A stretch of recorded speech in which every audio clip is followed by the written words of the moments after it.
Hi,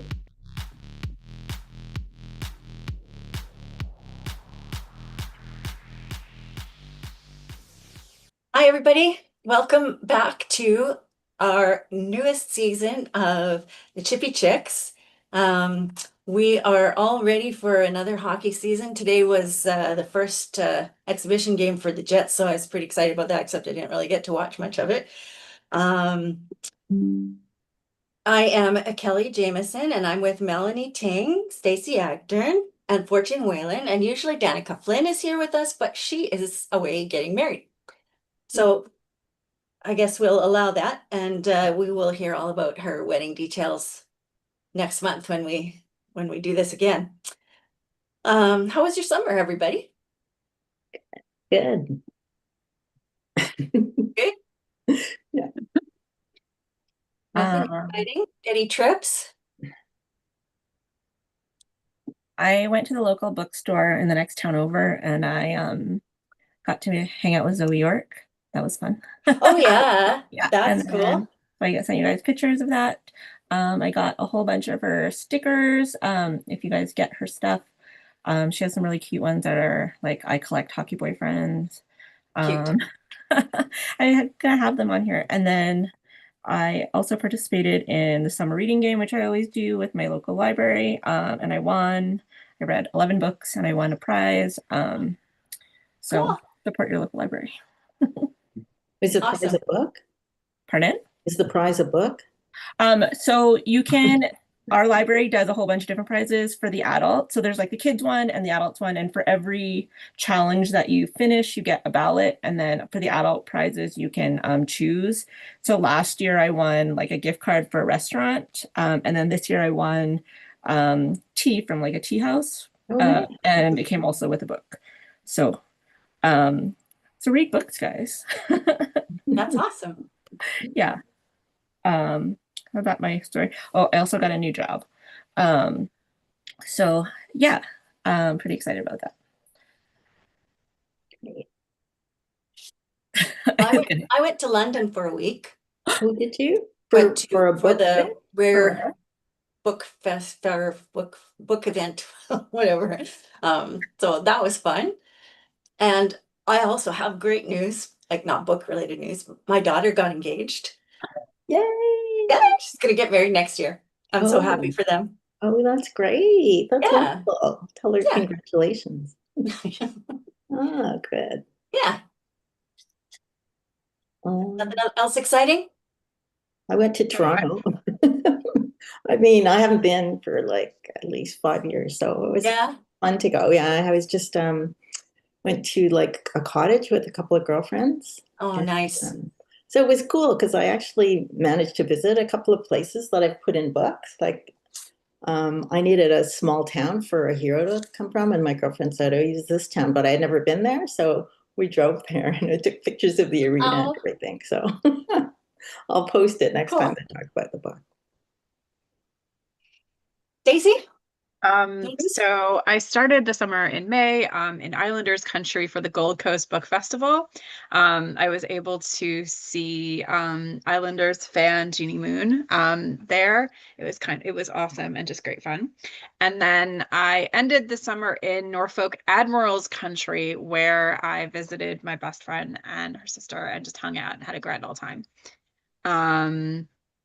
And then here I am back in New York, minutes away from the Rangers practice facility, which I still have not entered. Someone needs to do something about that. But no, it was a very nice and relaxing kind of a summer. So Can anybody go into their practice facility or is it restricted? it's pretty restricted. Like they've had some events there, they've had summer camps there, but nothing general. But it's always been my hope as I write and I talk about hockey that I might somehow sort of slide in somehow Yeah. to kind of see a practice. But It could after happen. many, yeah, exactly. After many years of being at the facility at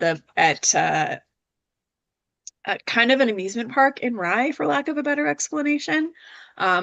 they partnered with the Knicks and built this facility, which is literally 5 minutes from my house in like back-to-back traffic. And like, yeah, so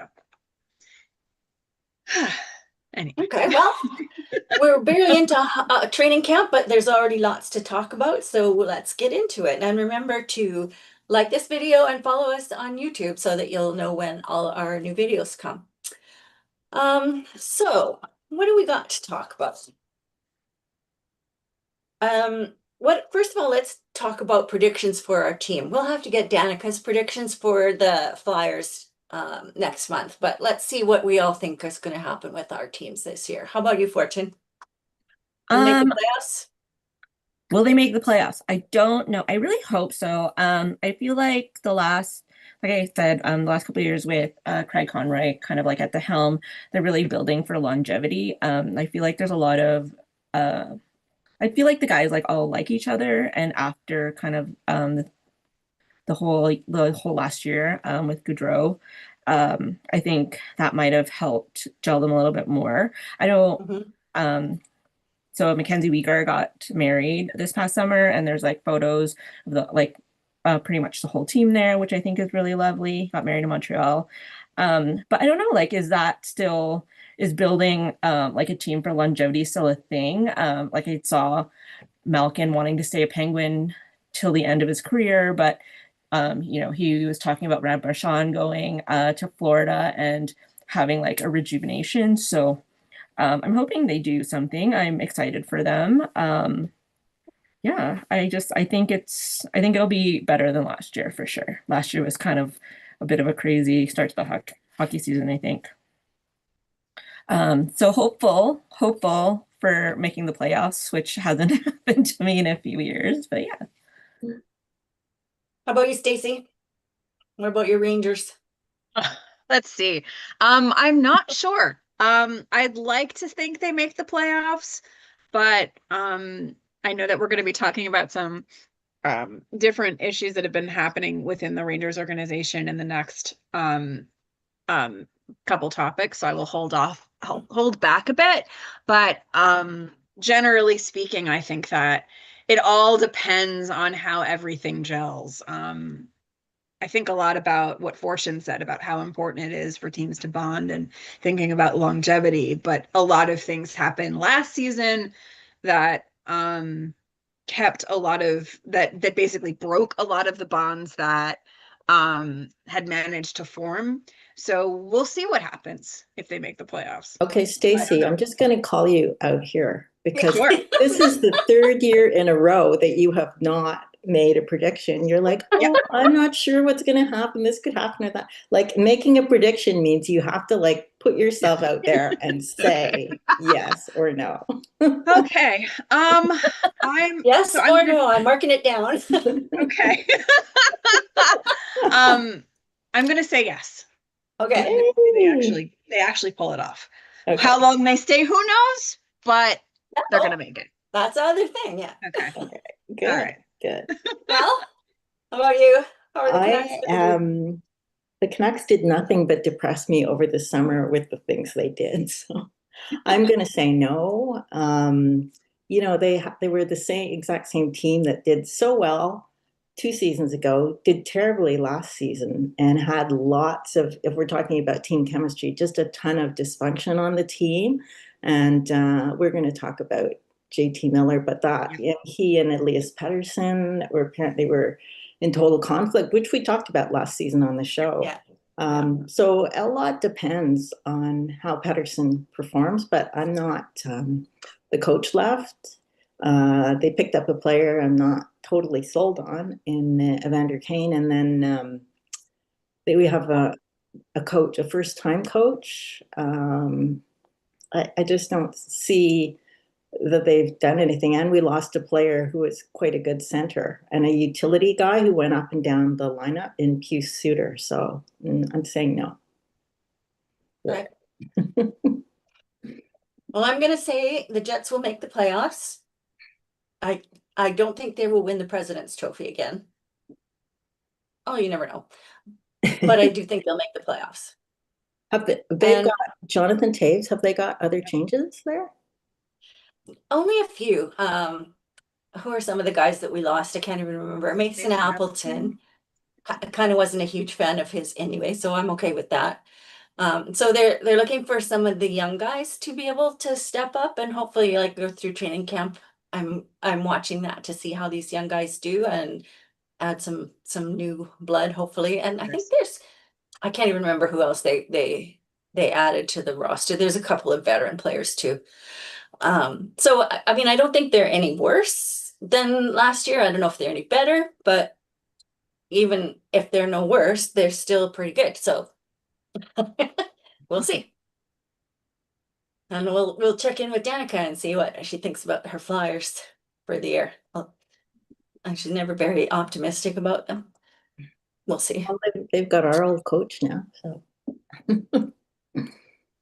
Oh, is that right? He left. Yeah. Yeah, he decided not to take up the last year of his contract. Okay. And speaking of JT Miller and the Rangers, and the Canucks. Like you said, Mel, we talked about this last year with some of the apparently personality conflicts or something that was going on between him and who was it? One of the Elias Pettersson.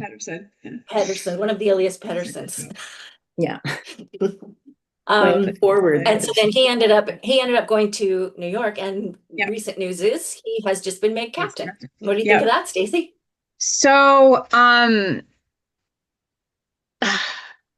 anybody who knows and has heard me talk about captain choices over the summer, knows that I expected Vincent Trocheck, but my heart went for Adam Fox. The arc that they have because this is, first of all, I heard that this is a management decision. This was not a player decision. What part of your body went for JT Miller? That's what I want to know.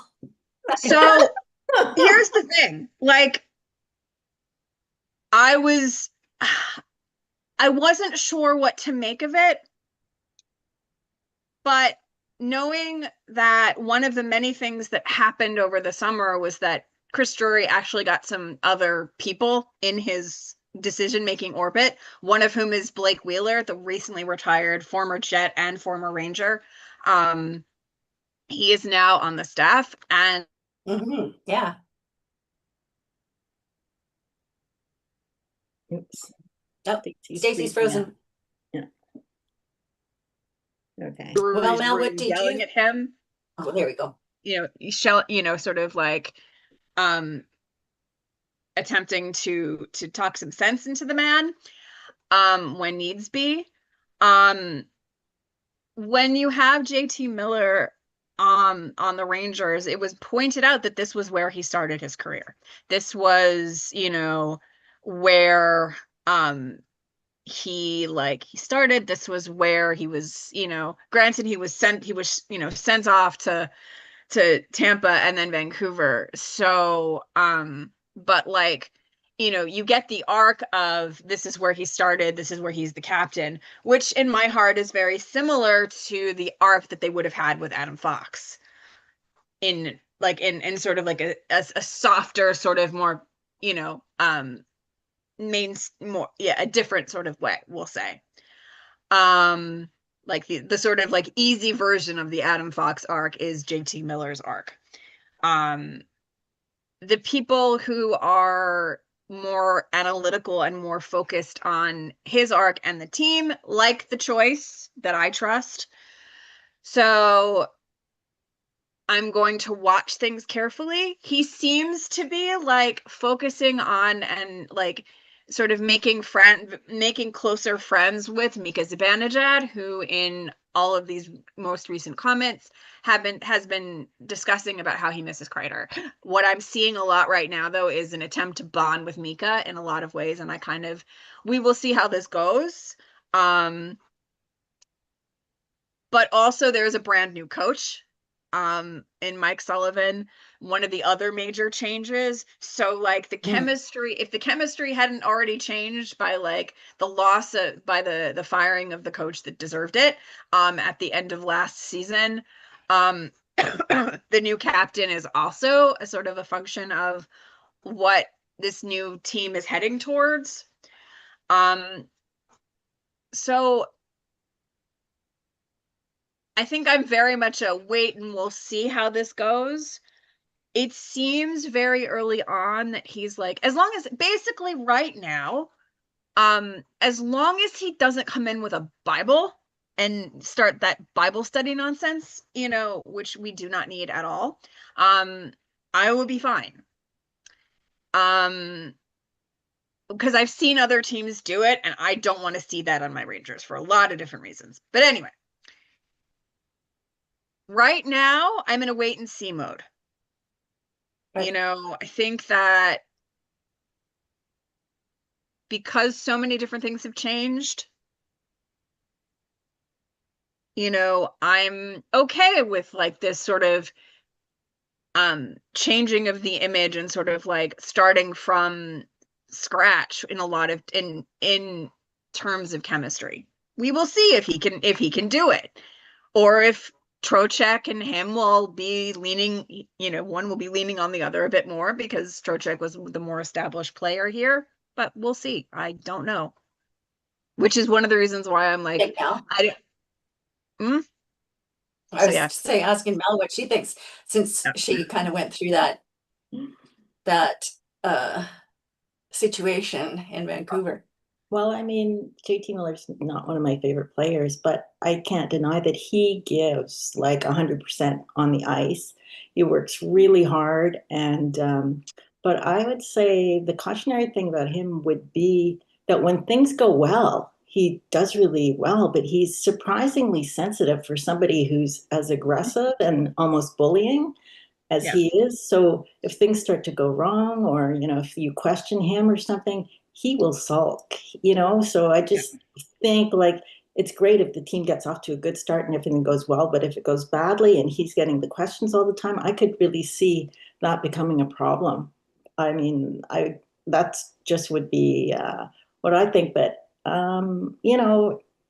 his best friend is on the team, right? And they get along, and that's Trocheck. So maybe there's like a tempering force. But what they think happened, I mean, because nobody knows what happened with the Canucks, is that there was a couple of strong players that were gone from the team, and then there was a lot of younger guys, so there was nobody to stand up to him. So if he would start, not bullying, I don't know exactly what happened, right? But if he would start like getting aggressive or pushing people, there wasn't anybody to say, hey, stop that, pull back here.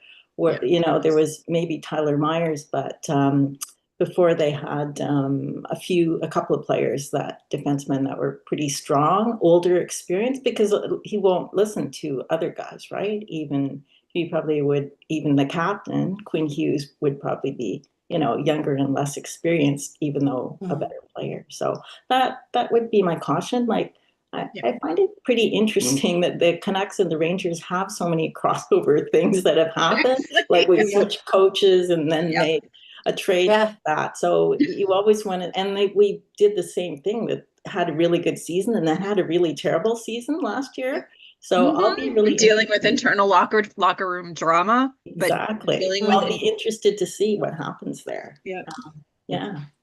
No, I hope that Trocheck will be one of the stabilizing forces in this case, if necessary. But then you would say, like, why didn't they just make him the captain? Because you could see JT being a great alternate captain, right? And getting in there and, being like that, but having someone else be I don't know. But I guess they really wanted him. Chris Drury really wanted him. Yeah. And so he went out for him. And I guess when he got him, he was like, that's what I want. That's the style. Yeah. That's the style of play that I want. I think he actually wanted more conflict. He thought it was too comfortable in the room, right? And he wanted more friction. Well, so there was a whole bunch of drama last year. I mean, I felt so bad because you had the situation with Jacob Trouba. My heart goes out to that man, and seeing him happy in Anaheim is wonderful. I hate the coach in Anaheim, but I'm very happy for him and Chris Kreider, who seem very, very happy out there, even though my heart is broken. But anyway, you know, you saw what that did to the locker room and the team. You saw like how those bonds that were so close were broken. And like on Sam Rosen's final celebratory night where everybody was wearing excuse me, you know, the Sam Rosen jerseys, like there was a moment at the end of that game where Kreider went over to Fox and kind of went like this and basically was like, it's your team now. And they gave Kreider the puck. And it was like, you know, one of the things that, you know, you were saying that they wanted like drama, but I also, in a lot of ways, think they maybe wanted to start over. Like they wanted like you know, a clean slate, a different direction, which is why Trocheck didn't get it. Yeah, I don't think I said drama. I said friction. Sorry. Yeah. Yeah, because I don't think anybody wants drama in the room. But sometimes I don't know, some coaches say, oh, it's a country club atmosphere here. We've got to shake it up, you know, if they think players are complacent. I don't know if that's even true. Why would you not want some comfort at work? But whatever. Yeah, like the players that right? work from, yep. They want, you know, you Yeah. want them to play for each other and not, you know, and not hate each other. But who knows? Who knows? Okay, well, let's move on to some other news that happened over the summer. And that is the Team Canada junior hockey team trial. We talked about this over probably the last couple of years. This whole incident, we've talked about it many times, and we don't have to go into lots of detail, but I think it's interesting that we did finally get a verdict and that the all 5 players were acquitted. What do we think of that? Well, I would just like to say it's interesting because I don't think acquittal is the same thing as being innocent of having done a horrible thing. Good point. It just seemed like some sports channels I was listening to said, oh, they had this terrible punishment of having 2 years without playing. And I thought, you know, I think it could be worse. Could be worse if you were like the victim of one of these incidents.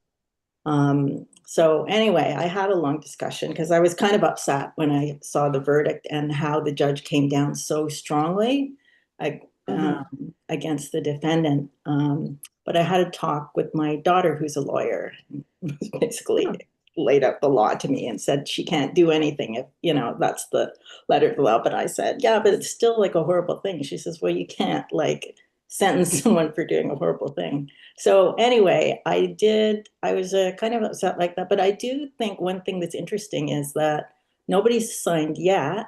And it'll be interesting to see if there's going to be blowback to any teams who sign. One of the players, I think, Hart, the goalie, is the one that people are thinking might get signed, but we'll see what happens. There were rumors. Well, I thought that was interesting too. So I was looking at that today, just like where are we at with that? But like, what do you think, Fortune, about the whole acquittal thing? I am not a lawyer. I think the whole thing was awful. I think they knew exactly what they were trying to do. Like we saw the jury got taken out twice.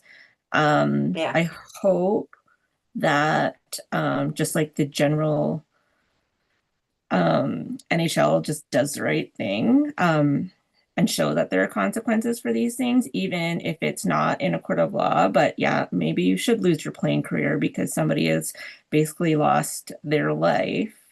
Yeah. And like we saw all the evidence. It's all like, and they knew what they were doing. You can't like put somebody on a video to say that you're consenting to something which you clearly can't consent to. So yeah, if any of them get signed, damning in my mind. Yeah. If any of them get signed, it'll just be like a reiteration of like that there are no consequences for what they're doing, and there really needs to be change. And that because we've talked time and time again about how it's the whole culture that needs to change. Right. Yeah. And obviously not everybody's like that, but like the ones that are awful. But it's really hard. I don't think there's a single team in the NHL that doesn't have someone that's done something. Yeah. Yeah. Like, you know, obviously like people can change and they can be sorry for what they've done and they can pay retributions. But I think this particular thing, it got dragged up for so long. It's been because it's like it's almost been almost 10 years, I think, since it happened. And there's obviously no good resolution in the court of law, but like if it starts to change the conversation for the better, I think that I'll be upset if anybody signs them. For sure I will be, because like there has to be consequences. I did wonder if that video wasn't like one of the consequences from earlier incidents. Do you know what I mean? Like, oh well, we'll cover our butts by shooting a video of her consenting. Mm-hmm. Yeah, that's exactly. They knew Like, exactly who what they were does a doing. thing like that? Yeah. Right. People don't normally do that when having sex. So could you do a video saying that we're consenting? You're consenting to everything that's going to Yeah, happen like in this who does room. that? Right. Mhm. So the acquittal is one thing, but also then Gary Bettman ruled then said that, the NHL hasn't decided at first, they hadn't decided whether they were going to be allowed to play again. And then I guess the NHL Players Association got involved, which of course that's their role, is to advocate for their members, their players. And in the end, they were going to be allowed to play again, and they can start playing again as of December 1st if somebody signs them. So I was kind of looking at that today, like where are we at with that? I think There's been talk they about, can be signed before that. I think, yes, they can be signed before that. Yeah. yeah. Mhm. Thought I'd written it down here, but I guess not. I saw that there were So rumors. Sorry. yeah, yeah, go I ahead. saw that there were conversations taking place around Carolina. And I also saw Yes. that a whole bunch of season ticket holders were writing their reps in response to this, as in, we do not want this to happen. And apparently, according to the conversation that I saw, um, that this was not, that there are a lot of season ticket holders who have very angry opinions that this should not, basically, that like That's what this I was hope not is the only letter happening. that was sent, and that Yeah. there are a lot of people who are very angry about the prospect of these players being signed by Carolina. Oh, So, that's good. I Good for see that those on social media. yep, Carolina fans. I saw That's that what on I mean. social That's media. what you basically have to do. Yep. Yeah. Like one of the things the Canucks did that bugged me over the summer was making Adam Foote the coach while the trial Right. was still ongoing. I mean, I don't know if you think you can blame people for something their kids do, but he wouldn't talk about it. And well, you can understand when there's no verdict, but still, I just feel like at some point, um, it should be addressed, or you're just saying, oh, we don't care, female fans. We got him. We signed Evander Kane. Everything's cool. Just come to the game. Forget it. Well, so far it seems like the rumors about the Hurricanes, I think the Hurricanes were looking at two of those guys, Yep. Oh, really? and they have now said no. Oh, The good. Flames have said no to Dylan Dubé. Carter Hart was rumored to have a few teams looking at him. He apparently made the decision about not going back to um, the Penguins, and has also He ruled was out any with Canadian team. Philly, I think. Yeah. Was it Philly Fire? Sorry. Yeah. Utah Mammoth apparently were interested in him, but now they've said no, no. So like everybody that's kind of rumored about looking at these guys is now pulling back. And I hope it's because the fans are making it known what they think about that. Because I've seen lots of people on social media say that if my team signs one of those guys, I'm done. Like I well, I guess we'll see, but it hasn't been a big rush to sign any of them. Well, it's interesting. I think you probably heard there's a bit of a mysterious thing about the Washington Capitals coach. He had to step down because there's been apparently some sort of Oh letter yeah. from an Yeah. ex-partner of his that has come to light. But one of the things, since nobody knows exactly what's going on, one of the things that came out was apparently there's a couple of teams that looked at hiring him as a coach, and this came up and they decided not to do it. Mm. So I don't know what that's about. Interesting. Yeah, it's not like nobody, I don't think, knows exactly what's going on, but I don't think he's coaching right now. I think he's had to step back. Yeah, yeah, yeah. Okay, well, So I think eventually, maybe teams will do that. We don't get to hear about when they do the right thing. So yeah, that's true. Okay. What have we got next? Do you want to just briefly talk about Kirill Kaprizov turning down the biggest NHL deal ever? 8 years, $128 million. And he Ooh, turned it down. I have something to say about this. Yeah. Well, here's the thing. I spent what's it called? Do you know the master classes? Like, so one of my Yeah. jobs that I do every year I get a gift to watch master classes. And this year, Rich Paul, who is LeBron James's agent, so I listened to his really cool thing. And there were just things that I never thought about. Like, so they're talking, so on the masterclass they had Draymond Green talking about LeBron's agent turning down this huge contract and just signing 1 years. And he's like, who does that? Everybody wants security, they want longevity. Why would he do that? Because he's like the best player in the league, right? And the reason they do it is for flexibility. Because if you're that good, you should be willing to walk away from a deal, and it gives you flexibility. So what ended up happening with LeBron is because his agent was very good about kind of like reading what was happening in the market, like they're going to have a bigger deals, that kind of thing. He just signed him for 1 year, 1 year, 1 year. And then when the money went up, they signed for the bigger deal. So he really changed the landscape because I think because that's pretty like we're talking in like hundreds of millions of dollars here for this deal here. So he wanted 18 million a year, which ends up being 144 million dollars. And I think the offer was 128 or something. Like in millions of dollars, that's a huge gap, right? So if he so I think he's just looking for I think he's fine. I don't know. I haven't seen him play. I don't know if he's any good. Um, but if he's like believes in himself and he can get paid, then I think he should get paid. oh, he's really good. Is he? Yeah. Then like if he thinks he's worth 144 million, then yeah. So he's good, but one of the things I was reading was that he's more valuable to Minnesota than he is to any other team, which I kind of think is like Kyle Connor for playing for the Jets. Like I think he's kind of like people don't recognize Kyle Connor's name that much and think, oh, he's such a great player. They just, I mean, he's good. The Jets, he's a good player for the Jets. And they are rumored like he's his contract runs out next year. So they're right now are already talking about it, what's going to happen. And they are saying it will be over $1 million for sure, which is like, well, for the Jets, that's crazy. But I don't know if he would get that much money anywhere else. And I'm wondering if Kirill Kaprizov is kind of like that. Like he's valuable to Minnesota, but is he that valuable to somebody else that they would pay him that kind of money?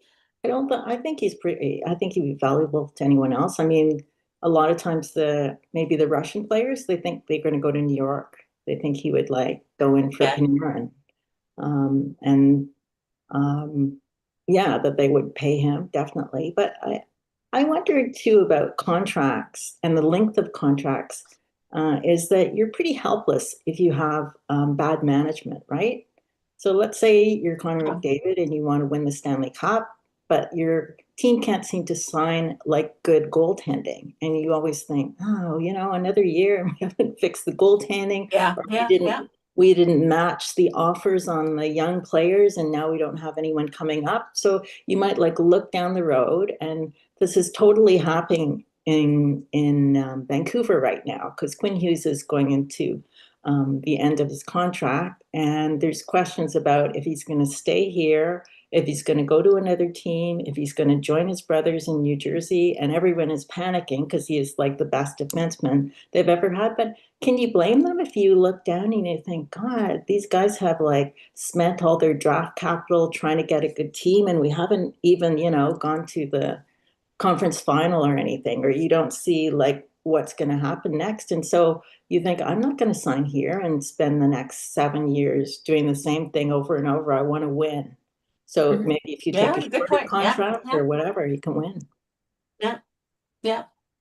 Yeah. Well, it gives flexibility to both sides, you know what I mean? Like, not it gives it to the players as well as the team. So I think that flexibility should be there because everybody wants to win, nobody wants to lose. So, you know, I think those long deals, I don't think they've been good for anybody except for Garth Snow. So Well, there was that one It's defenseman from terrible. Dallas, though, and he wouldn't sign the long deal, and he took a 1 year deal, and then he got injured, and then like his deals kept going down. I can't remember who that was after that because he was in Toronto for Well, one it's a year. risk, eh?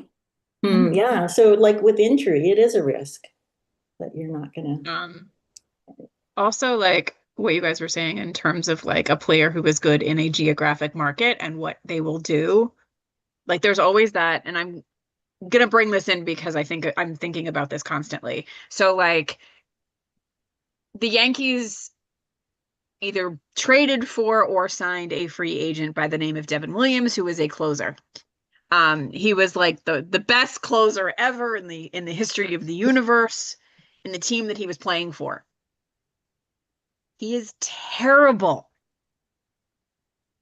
And like 90% of the time, this amazing player who was fantastic wherever he was, I forget where, you will have to forgive me because this is like I'm seeing the story but not so focused on it because it's not hockey. I know nothing about baseball. Yeah. So like needless to say, like this particular pitcher is suffering in New York. He is doing awful. And like constant conversation is that he's not ready for the pressure. He can't deal with the pressure. It's like, you know, I think about in terms of Mitch Marner, like the stories that are coming out that what happened to him in Toronto after, like what was happening, to him and his family in Toronto and how he basically like left Toronto as soon as he possibly could and went to Vegas on the other side of the universe across the border, like to get away from everything, the difficult and stressful situation that his family had been put under. Like it's sort of this idea of like, anyway, I'm kind of going all over the place, but the point is, what situation is someone leaving and what situation is someone going into? Like what is difficult on one end could be, easy on the other, and what could be easy on one end could be stressful on the other. So, it's like you won't know how a player does for a new team until you stick them until you make them actually perform. Like, I don't know. Okay, well, that's a lot of money, but Yeah. I'm sure Capriel and his agent know what they're doing. So, so the next thing we're going to talk about is whether or not the number 69 is banned on jerseys in the NHL. Does anybody know this? Oh, I do. It's not officially banned, but it's just in foretaste. Yeah, so I think there's only ever been two players in the NHL who've ever had the number 69, and one was a joke. One, like 69 was given to a player when he was like traded to the San Jose Sharks. I can't remember who it was, but yeah, it was just a joke. It's just it's one of those numbers like you just don't do it. Like number 99, like could you imagine? Like just Yeah. suddenly going the next Yeah, week. before us, yeah. Yeah. 66 is also one that people generally don't use. 87 now. Yeah. In Calgary, it was like Yeah, sacrilege to have number 30 for burn in. So Yeah. New York Yeah. is a 10-star village too. Yeah, it's like, 42 and you're the buddy next to you is number 0. Like, But what about Shorzy? Shorzy wears it. who wears it? Shorzy, like, Letterkenny and Shorzy, Yeah. those Yeah. hockey shows. Oh, yeah. So yeah, not officially banned, but a little bit important. I am sure that a lot of beer league guys wear it. I mean, Oh, that totally. seems like the kind of thing you would do in beer league. Yeah, I used to play on like beer league softball, and like number 42 and 0 always sat next to each other. Always. So they're yeah. But they did that on purpose too. I love it. Okay, so what do we have next to talk about? I guess it's our wildest things that have happened recently. So who wants to start? Mel? I sort of already talked about it. My wildest thing was going to be the fact that they're talking about players who I almost think are foundational franchise players like McDavid and Sidney Crosby, the possibility of them playing for other teams. So, Yeah. I mean, it's sort of exciting to see. You hope it goes well. I think, like, Fortune remember this, but Jerome McGinley, I was so sad when he left Calgary. He just seemed to go from team to team, and then he never won a cup or anything. So I felt bad. But of course, as you mentioned before, it's good. Like if you're Brad Marchand and you get to go and win with somebody else, then it is nice if you can bring your experience. But it's almost like you'd want to choose, okay, I want to choose a team that's got a really good chance to win. Or maybe they just want to choose There's even Florida rumors about Sidney Crosby wanting to possibly be traded because he doesn't want to spend okay, so he denies this, but he probably doesn't have that many years left in his career and doesn't want to spend it rebuilding. He wants to win another cup. So exactly. Yeah, his agent, he didn't say it, his agent said it, but obviously these agents don't say anything without permission. But it's true. I mean, they're basically the only team in the NHL that is out and out said we are rebuilding. And they still have like the three, Letang and Malkin and Crosby. So, I mean, if they're really rebuilding, are they going to get rid of those players or trade those players? I don't know. Be interesting where those players could end up. And then I guess if McDavid left Edmonton, I mean, the Oilers would be devastated. That would be horrible for them.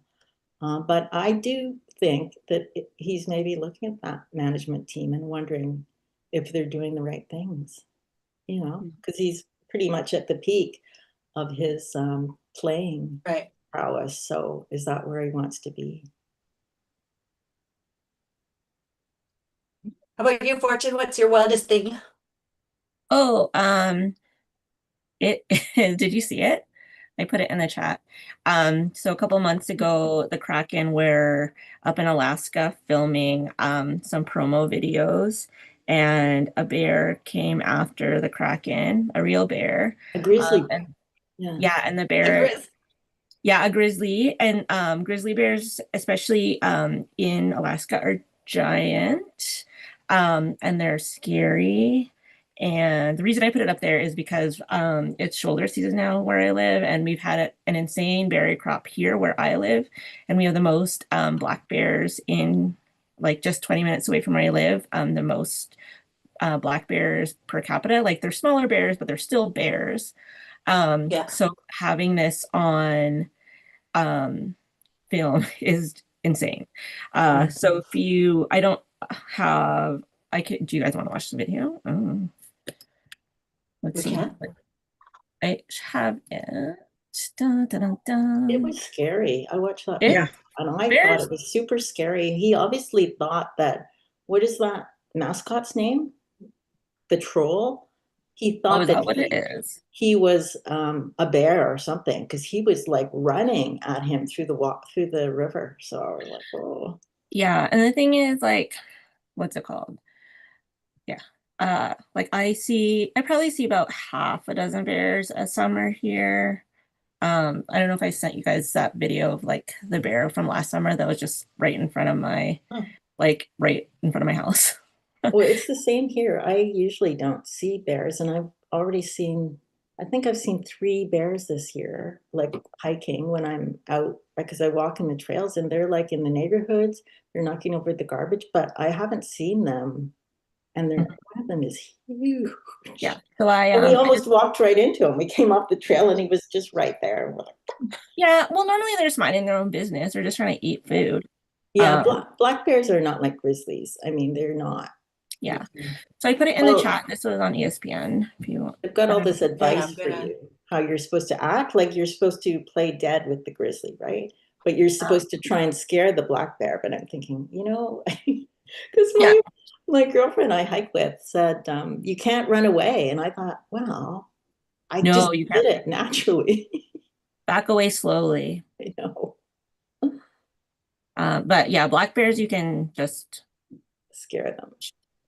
not just shoo them away, but why is this not coming up?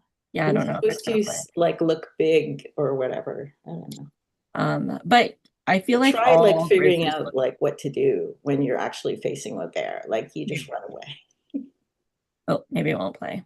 Well, I wouldn't play. that was my craziest thing. But also, yeah, respect the bears. Right? Yeah. Stacey? So, for the last couple of years, I have been discussing and desiring a Jewish American Heritage Night with jerseys and a whole bunch of stuff, only to discover, courtesy of Jewish ice hockey players, which is a site that basically keeps track of things that are associated with Jewish hockey players and in any potential league that exists. Excuse me. That the Florida Panthers, the Vegas Golden Knights, and the Pittsburgh Penguins all are having Jewish American Heritage Nights on the 16th or 17th of December in the middle of Hanukkah. And the Florida Panthers actually have a jersey, a very pretty Hanukkah jersey. Unfortunately, you have to buy a ticket to get the jersey, but it is very, very pretty. The Vegas Golden Knights are doing a hat, and the Penguins have a branded T-shirt. This is exciting news.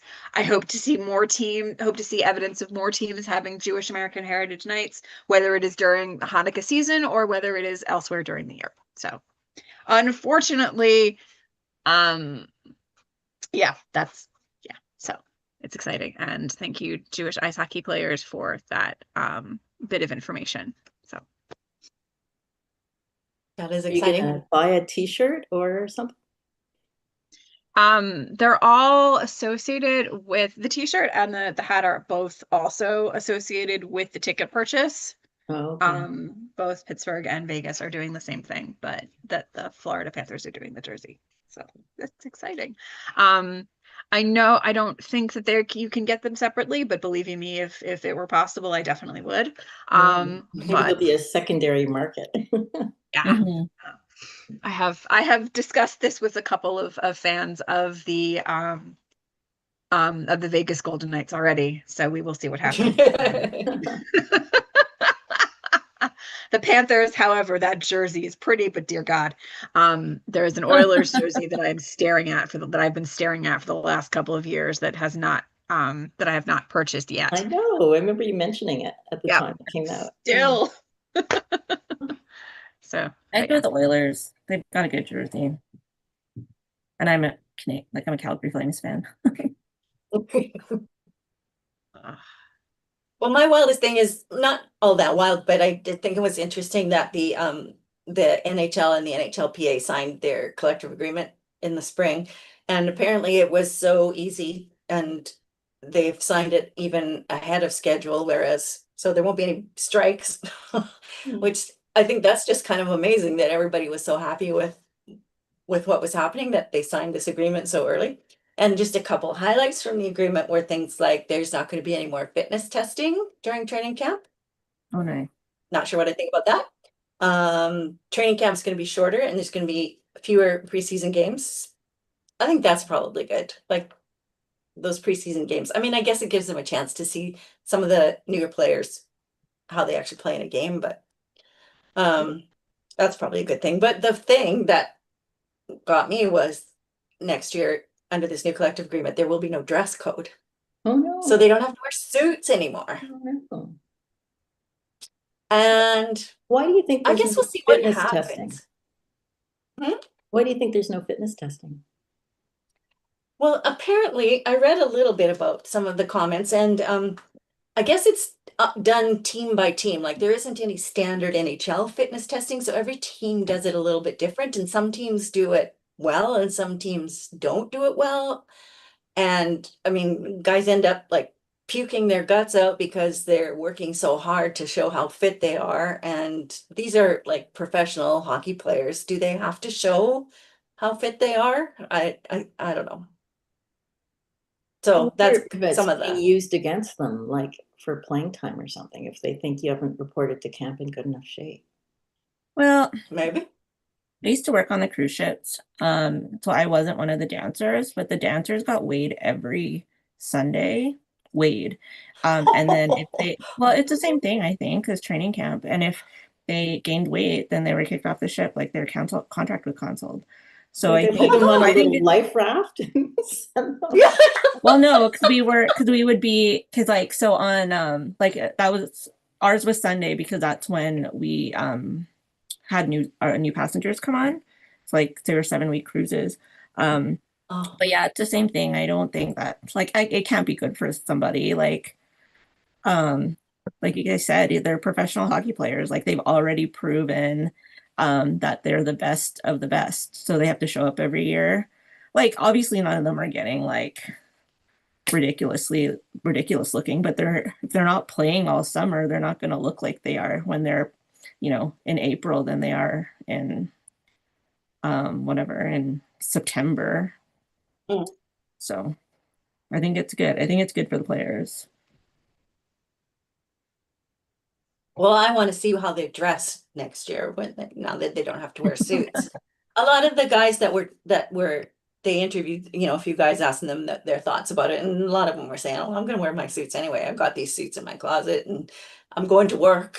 So we'll see. I like the suit. Okay, I like the suits too. And speaking of suits, it's time for our style report. Did you send me anything, Stacey? I don't think I got. I did. It was the last, was it? It didn't necessarily look so much like a suit pick. Oh, is it the Rangers jersey? Yep. It's the, Do you want me it's to? the, I'll try and share that video. yeah, just the picture. Do you want me to turn it into a picture? Oh, it's okay. I got it right here. Let's Awesome. see Okay. if it'll start. Yep. My new computer is taking its time. Okay, share. I'm missing Danica, our video guru too. I know. Yeah, we need Danica here to do this.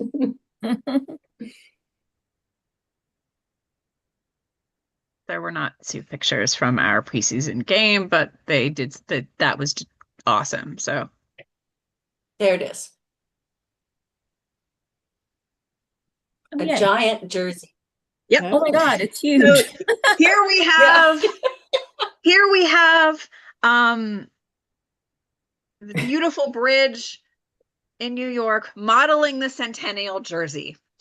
And doesn't it look stylish? Yeah. There were concerns about the state of the Centennial jersey because the Rangers jersey has not changed very much over the last 100 years. So to see this amazingly stylish bridge wear the jersey really, really well. I really like the fact that and they went into details when they released the jersey. They talked about what's inside the collar of the opening night at the very original garden in the 1920s. You look at the color scheme. I like the royal blue.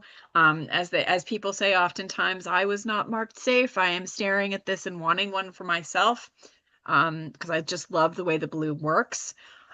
I don't know. People have discussed what kind of short pants color is going to be used. I don't know. I have not seen them. What I do not want, like people are talking about a potential brown. My concern is if you look at the Giants and New York Football Giants centennial jerseys from last year, they basically looked like the Canadians, uniforms. And reality and what I don't want is a very similar look to that. I don't want the brown because I have a feeling that it'll make the jersey look much more like another team's colors as opposed to the Rangers. But we will see what happens. So there we go. Okay. That is my best dressed. Okay, here's our style report.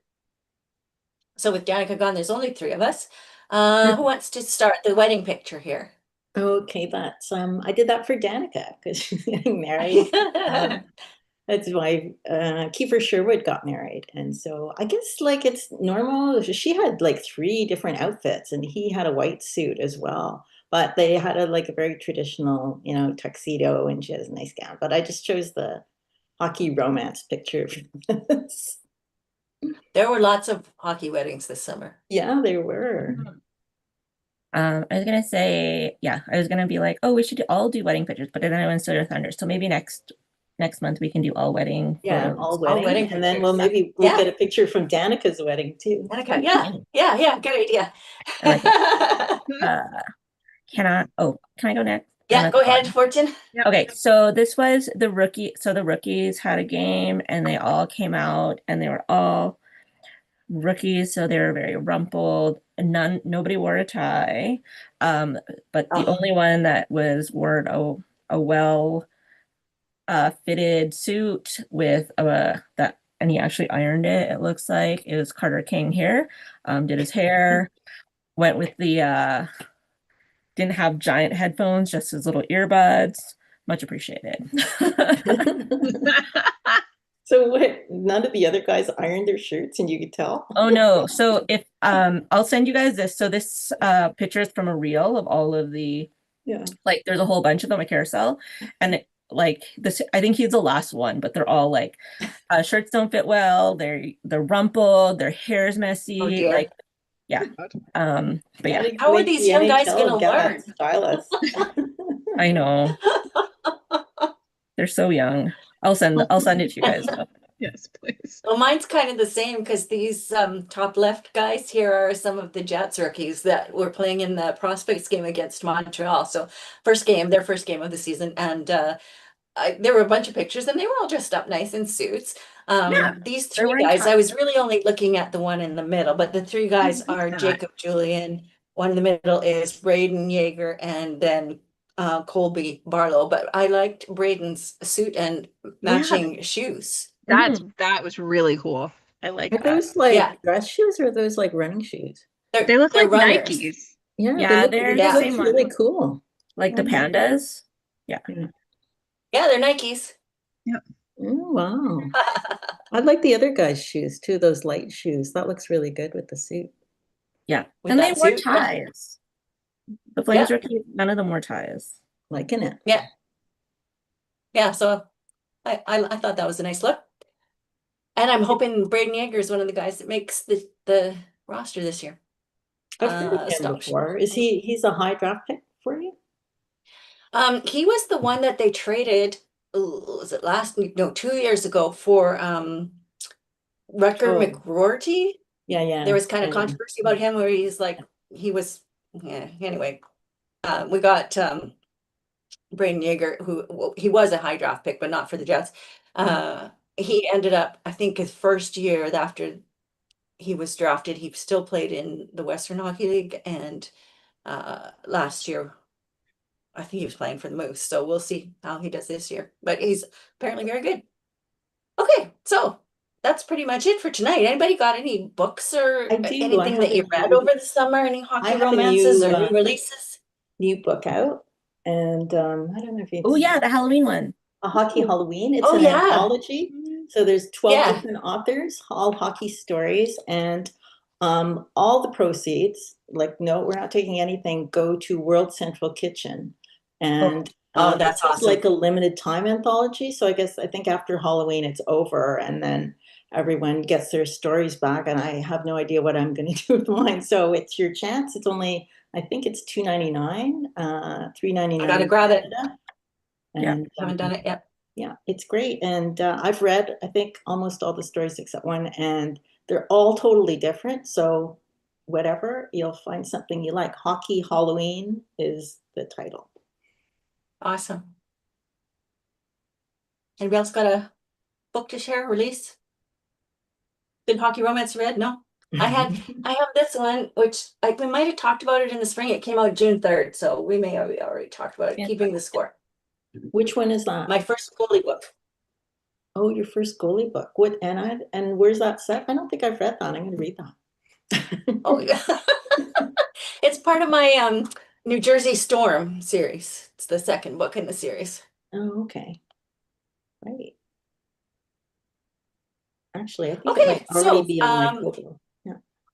We did not decide about next month's date, but October 19th is the second last Sunday of October. That's It is. probably what we'll be doing. I have a request. I think Yeah. I'm hosting. So if I'm hosting, can we move it to the 26th? Like the week after. If somebody wants to trade with me, I Sure. can sit on the 19th. I can do either. 26th? Yeah. All right, let's do the 26th. Okay. Thank you. If you're for those Sorry, listening or Lisa. watching, check back to the YouTube channel because we'll update the banner with the date of what our next Perfect. pretend podcast will be for sure. So thanks everybody for joining us, whether you're listening live or if you're tuning in after the fact and just listening or watching. Thanks so much. We have so much fun talking about hockey.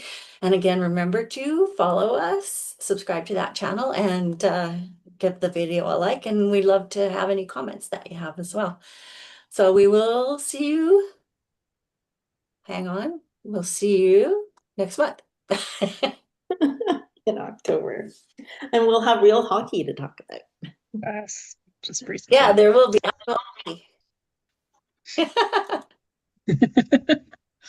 Excuse me.